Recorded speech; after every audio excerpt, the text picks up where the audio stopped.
What's up, Pirates? Wraith and Jim here with AwakenedTCG, and today we have a special video for you guys. So today we're going to be reviewing the new Zoro and Sanji deck that has not been released yet. It is a starter deck, but we're going to be going over the cards. We're going to see which ones are good. Obviously, brand new starter deck, so not sure what to expect, but we're going to go over the cards here, and let's get into it. And getting right into it, we've got our leader card. It's going to be Zoro and Sanji, a 4 life, 5,000 power leader with the strike and slash attribute. I do not know how this is going to interact with Buggy and cards like that, but we will have to see. I assume it can still take out Buggy because technically it's not a slash leader, it's a strike and slash leader. But let's get into the effect. It is a Dawn X1 when attacking once per turn. You can return one of your cost 2 or higher characters to your hand, and then set up to one of your 7,000 power or less characters to active. So, this leader is going to enable you to double swing on attack for 1 Dawn, which is honestly just a really strong effect. It is only 7,000 or less, but as we know, that is the magic number that you'd want to be double swinging with. You'd obviously want to do more, but if there was a number that was low, it would be 7,000. So you can always attach it on after you restand, and also you're just sending a 2 cost or less back to, or 2 cost or more, sorry, back to hand. Which, as you'll see, some of these 2 costs you actually do want to send back to your hand. Yeah, I mean this effect seems like it's a very offensive kind of effect on the leader. You're swinging 6 and then you reach down to 7. Not sure how it's gonna work with blue and green in the mix. I feel like the blue is more of a stally color, late game, a lot of control, and so maybe this offensive effect might help blue's natural game plan that it likes to do. And then on the green side, that's more of a mid-range color, so it's definitely an interesting combo with this effect. 100%. I don't think it's going to be a bad leader at all, although, as we're saying, the color combination is a bit suspect. It has not worked to this day after leader Sanji and the new Rocinante leader both have not been performing well. Next up, we've got our first character card. It's going to be Quina. Quina is a 3 cost and 2,000 power character with 1,000 counter. And the card reads, you can activate main. This character can be put to rest, and you're going to be able to rest one of your opponent's cost 4 or less characters. Also, not to mention, this card just can be played right off of trigger. So, it's technically 3 Dawn to rest the 4. However, your opponent is going to want to attack into this their next turn because they don't want you to use the effect again, so it can kind of be counted as a blocker at the same time. Not terrible, also being played off trigger, but I don't think I'm seeing this card played in any deck that exists. I mean, you can maybe run it as a tech card in here, and then obviously the trigger is amazing, but if you have this on board off trigger, then you get a free activation on leader effect, which is good, and you can rest a 4 or less, which is most blockers, like 90% of blockers that are actually played in the meta. So I mean, it's not terrible when considering how the leader design works, but overall, for any other deck, yeah, this card is definitely not it. Yeah, I mean, yeah, that is a good point. With leader, if you hit this off trigger, you can use its effect and send it back to hand to protect it and possibly use it again. So, kind of interesting there, because it is an EZO effect, the 2K EZO on play, so not terrible. Anyways, next up, we're going to have probably the best card in the entire deck.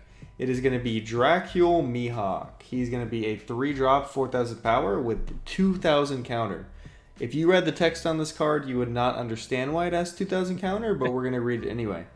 On play, if you have 2 or less characters, you can remove up to 1 character card other than Dracule Mihawk from your hand onto the board that costs 4 or less with the slash attribute or the Kingdom of Shakir type, and it appears arrested. So this card is a 3 that plays a 4.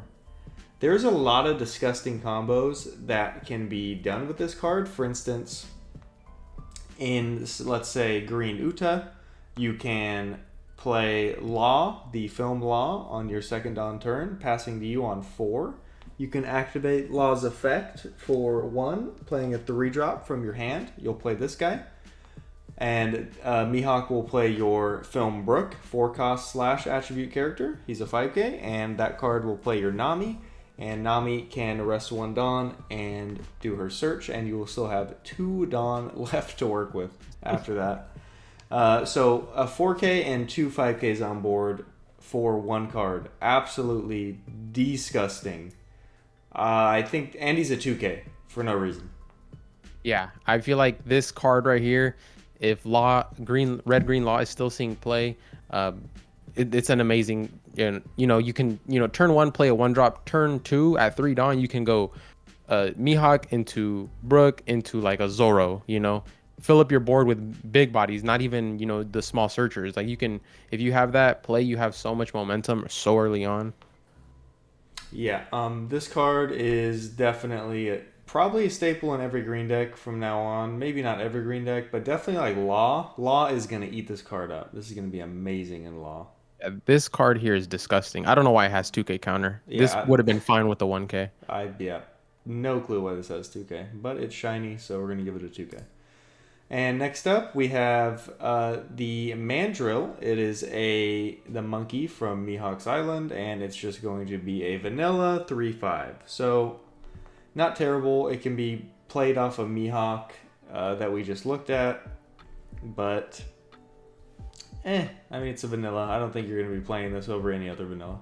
Just a vanilla. And next up, we've got Perona. She's going to be a 4/6 vanilla with the Secure Kingdom and Thriller Bark Pirates. So another card that can be played off of Mihawk since she has the Secure Kingdom archetype. So I think that would be good if you played Mihawk into this. You played for 3 Dawn. You could play a 6k and a 4k at the same time. Seems good to me. And next up, we have Yosaku and Johnny. Our first good 2-drop here that you're going to be able to use in this deck.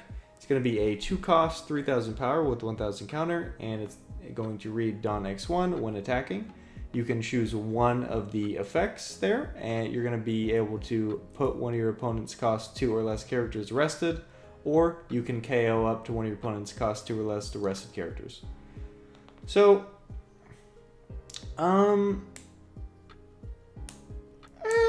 I mean, when you attach 1 Dawn, you're swinging for 4, so you can't even swing with Leader with this card.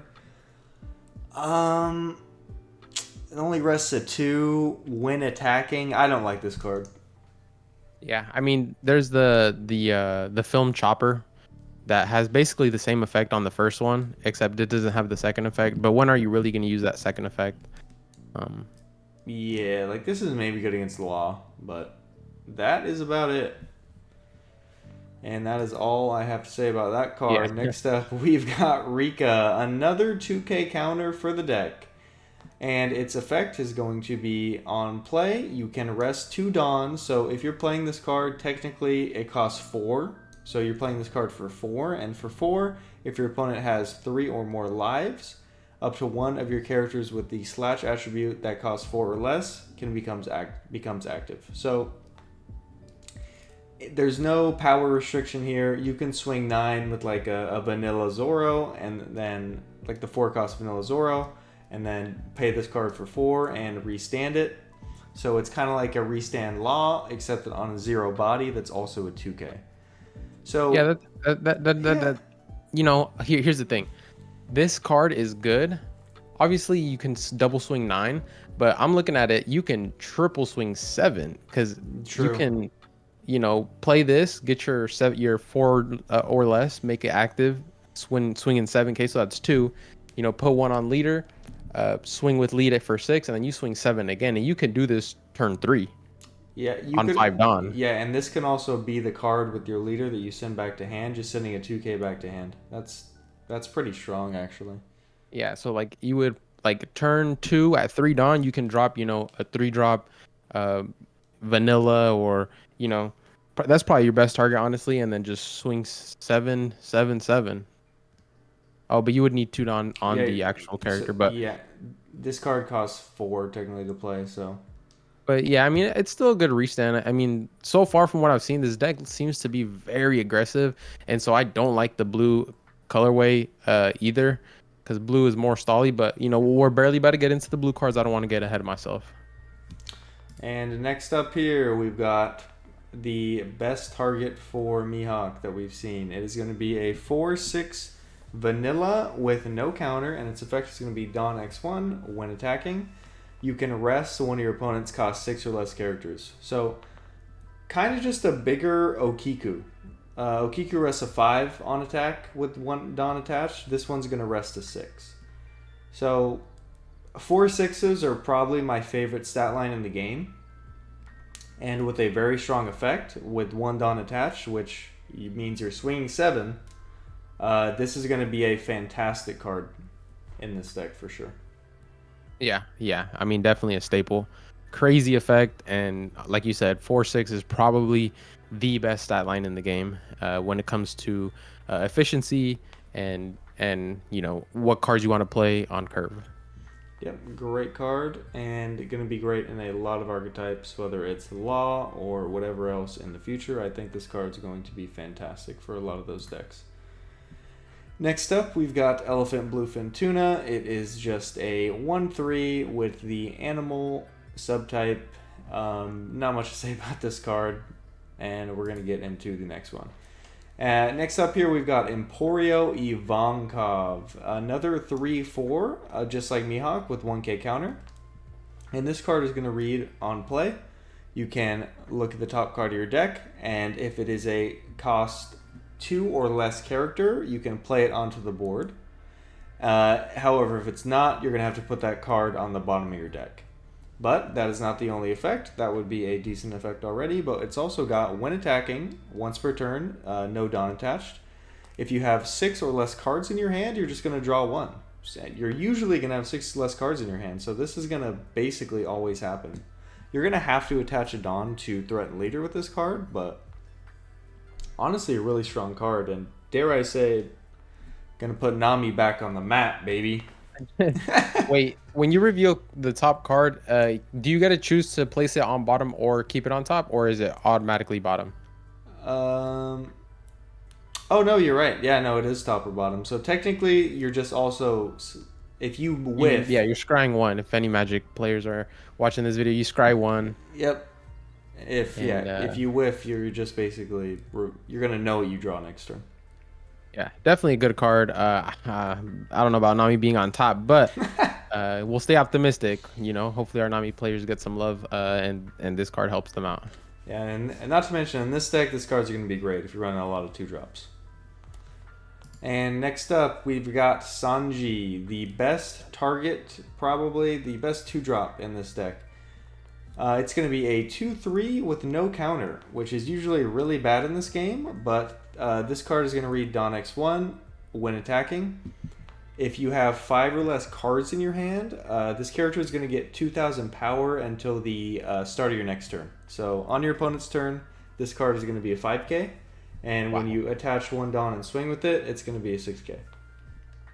So fantastic for a 2-drop. Like, you play this, you go second, and you play this on your 2 Dawn turn, and then you only have to attach 1 Dawn to swing with this card for 6. That is crazy. It's basically like you played a 5k on your 2 Dawn turn somehow. Yeah, that seems pretty disgusting. If you play this going second, turn 1, and then your turn 2 is like you attach 1, you swing 5 lead, swing 6 with Sanji, and then you drop the 3-drop Mihawk and drop another 6k body on the board. Yeah, not to mention, couldn't you also restand this with leader? You could. Just go 1 on this, 1 on leader, go 6, 6, 6 in 1 turn. Mm-hmm. Jesus, yeah, that would be scary. I think this card's going to be pretty good in this deck. I don't know what other decks I would see playing this card, though, to be honest with you, because this is a very aggro card, and as we were saying before, blue's not a very aggro color, so very kind of out of place in the blue color here. But very good card, to be honest. Next up, we've got Pudding, the third 2k counter in this deck, and it's going to be another 2 cost, and its ability is going to be Activate Main. You can return this character to your hand. So This is basically just a 2K that you can play onto board for your leader effect. If you see it off Ivankov, you're going to be able to play it on the board for free, and it's basically like Ivankov drew you one 2K, because it could just send itself back to hand. Interesting card. You might play it in this deck, we'll have to see. Yeah, I feel like other than that one specific situation that you called out with the Ivankov, you could send this back to your hand. It seems kind of like a weird kind of activation because of what the leader effect is. It's going to your hand anyway, but it's very interesting. Yeah, it's a 2K after all, so. Next up, we've got Chef Zeph. This one, unlike the other one, is going to be a 5-cost 5,000 power with 1,000 counter, and its effect is going to be on play. You can look at the top 3 cards of your deck and rearrange them in any order, and then place them on the top or bottom. So very similar to your Perona or Blocker Doflamingo effect, but only the top 3. And then it also has, when attacking, you can reveal the top card of your deck and play a cost 2 or lower character rested, and then place the rest at the bottom of your deck. If it is not a okay, no, it's similar to Ivankov. It's top or bottom. So if you whiff and it's not a cost 2 or lower character, it is going to just reveal it for you, and then you could leave it there or put it at the bottom. Yeah, but it's like a Perona effect, or like a mini Doflamingo blocker effect, because you get to use the reveal the top card effect when you actually attack. So you set them first, knowing how your turn order is going to go, and then when you attack, obviously if you have a 2-drop on top, set it where after your turn you're going to draw one, so you'll probably set it second. Then you can attack, get the 2-drop. Exactly. I don't like the 1K counter on it. I would have rather seen this card be a 5/6, 5 cost 6,000 power instead of having that 1K counter, because this deck is more aggressive, and so I feel like we've already seen 3 sets of 2Ks for a lot of defense. I'm not sure I like the 5/5 stat line. Feels like it's gonna be real easy to deal with. Yeah, for 5 costs, that is really bad. I'm not even gonna lie. I feel like this could have been a 5/6 and it would have been fine. This would have been completely balanced at 5/6, or give it 5/7 no counter.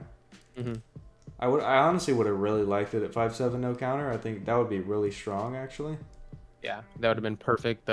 Restand target as well. Yeah, but at 5K, not amazing. The one attacking effect is not once per turn, so if you did want to restand this, you can set 2 drops ready to go to play off this card if you want to restand it twice in your turn. So kind of interesting, but not amazing, I feel. And next up, we've got Duvall. Duvall is going to be a 2-cost 1,000 power blocker character. And on play, you're going to be able to look at the top 3 cards and rearrange them, putting them at the top or bottom in any order you like. So basically, Blocker Doflamingo for 2. It's only a 1K, so like Blocker Doflamingo is a 4, so you can swing a lot of the times and get some value that way. This card is only going to be used for a blocker. It is a 2-cost though, so especially in this deck, you're going to be able to send it back to hand and use this effect multiple times if you wanted to. Yeah, and also play it for free off the top of your deck with some effects. Yep, exactly. So pretty strong card to be honest. Yeah. Pretty good card, and I can honestly see a lot of blue decks running this. It's kind of like in the middle of Perona and Doflamingo. Like maybe the decks that run Perona right now would rather run this, just because you're paying for 1 more, you get a blocker instead, which seems pretty good. So not bad at all. Next up, we've got Patty and Carne. They are just a 2-cost 4,000 power vanilla.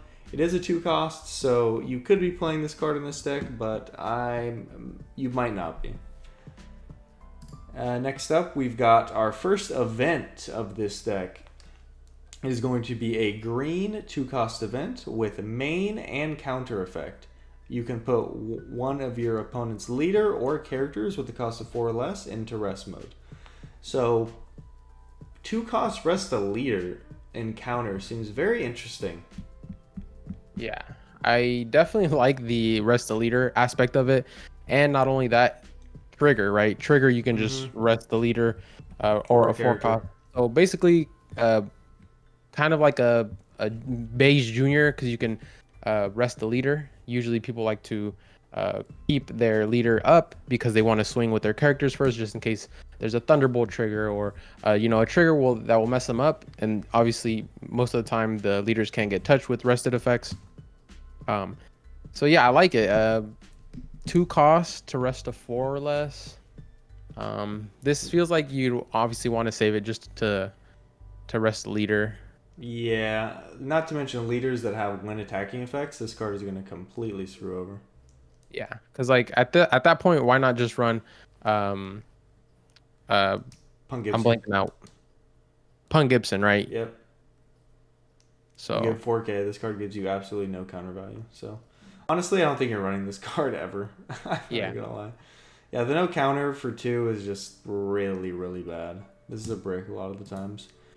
All right, and next up we've got Parage Shot. It is going to be a 1 cost, 2,000 plus 2,000 counter event that is going to reveal the top card of your deck. And if it is a cost 2 character, you can play it onto the board and then put the rest at the bottom of your deck. So, not a bad card for this deck. I think if you're running this Zoro Sanji deck, you're definitely running this card. Yeah, it seems very decent. From the cards we've seen, I feel like there's a lot of synergy. Like they did actually a really good job of synergizing this deck. Funny enough, other than the few cards we talked about that kind of aren't really that good, but no, I think this is really good. It allows you to set up a very aggressive turn on your next turn, and you get a counter out of a potentially a 6K swing. Good card. Also, not to mention a lot of these past cards, I think we've been saying it's a 2 or less. No, it's only 2s. So you need to play these 2 costs. 1 cost will not do it. So this deck is going to be 100% 2 cost characters only is what you're going to need to be running for the most part. Mm-hmm. But with that, that is going to wrap up the Zoro and Sanji starter deck. A decently strong starter deck with a lot of good compatibility. A lot of starter decks have cards that are just like, why is this card in the deck? I think this deck you could actually play out of the box and it would be pretty decent. But I can't see this deck being a huge meta contender. I could be wrong. It has a lot of restand stuff and a lot of go aggro, go face abilities. So I can see this deck being scary. And I think a lot of people are not going to know how to play against it. And going to get caught off guard for sure. But we will have to see. And yeah, from what we've seen, like you said, this deck is going to be super aggressive. You're going to want to just flood a board, use your effects to, search the top cards of your deck, set them up how you want, and then start using those reveal top cards. If it's a 2 cost, play it on board, flood your board, swing 7K, restand, swing 7K, and just honestly just overwhelm your opponent. Kind of like how some Zoro lists run where you just have all these 1-drops that you're swinging 5/5/5. Kind of like that. But with this red-green colorway, not sure how well it is gonna do, but it is a pretty synergized deck, and so we can't count it out yet, and it's gonna be very interesting to see if people do run something like this. All right, Pirates, thank you guys so much for sticking until the end of this video. I just want to remind you guys we're so close to that 1,000 subscriber mark, and we're gonna have a huge giveaway, so be on the lookout for that. And if you're not already subbed, go ahead and drop a sub. We're gonna be super close to be able to give you guys that giveaway. We'll announce basically everything we're gonna give away at a later date, but for now, we want to appreciate you guys for all the support you guys have been showing us. We're gonna keep grinding. We're gonna keep dropping daily videos, daily bangers. Without further ado, though, make sure to like this video, subscribe to our channel, comment down below what your thoughts are on this Zoro Sanji deck, and we'll see you guys on the next video. Peace.